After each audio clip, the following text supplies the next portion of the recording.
There are several new developments tonight in the murder of the high school student who was gunned down in Kennedale yesterday. Kennedale police now say the search for the killers is focused on gang members.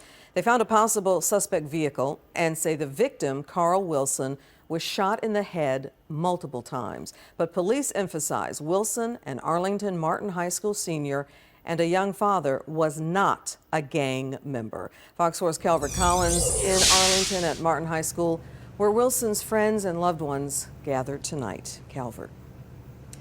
Well, Clarice, Carl Wilson had only been a Martin warrior for 2 years, but it was clear by the people who gathered here tonight that he had made an impact on the 3,300 students here. In fact, the football captain described him as an all-in kind of guy, a player who loved to work out, loved to practice. And the hundreds who gathered here today said they didn't want to dwell on why it happened, choosing instead to remember who he was. I once was lost.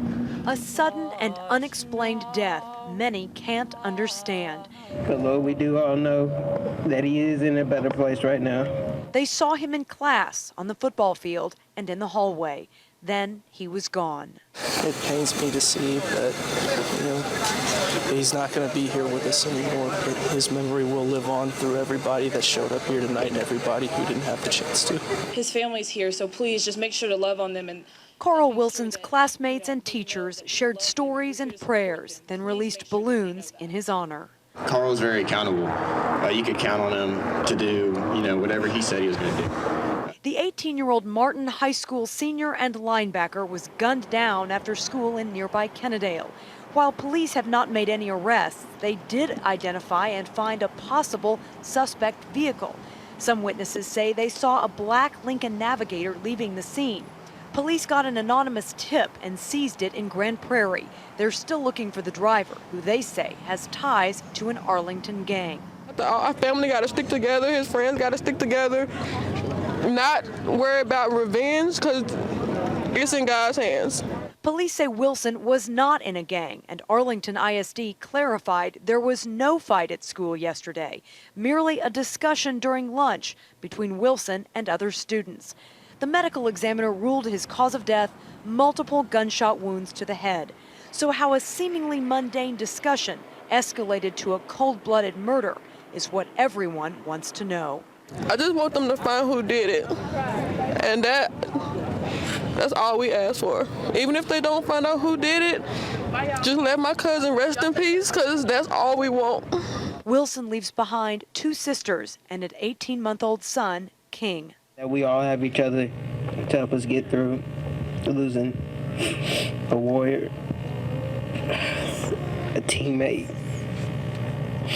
a friend, a boyfriend, and a father. Wilson's funeral will be this Saturday at Serenity Funeral Home, and a GoFundMe account has been set up to help with those arrangements. Anyone with information about that murder should call Kennedale Police. Clarice? Calvert, a bit more information today about what happened at the school before the shooting. We still don't have a motive, and now there are those new questions about why someone in a gang may have wanted Carl dead. Well, that's right, especially with new information coming out that Wilson was not in a gang, which was suspected always, but clarified by police.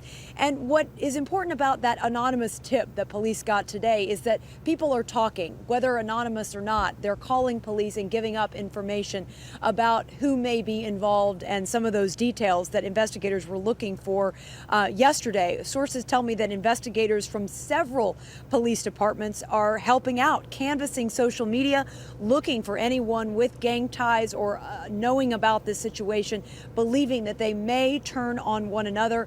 But certainly any information that they're kind of piecing together, this was definitely a big break. Even a possible suspect car now in police custody could give them much more forensic information, fingerprints and the like, as to who was riding in it. And of course, what everyone wants to know is who pulled the trigger. Calvert Collins live in Arlington. Thank you.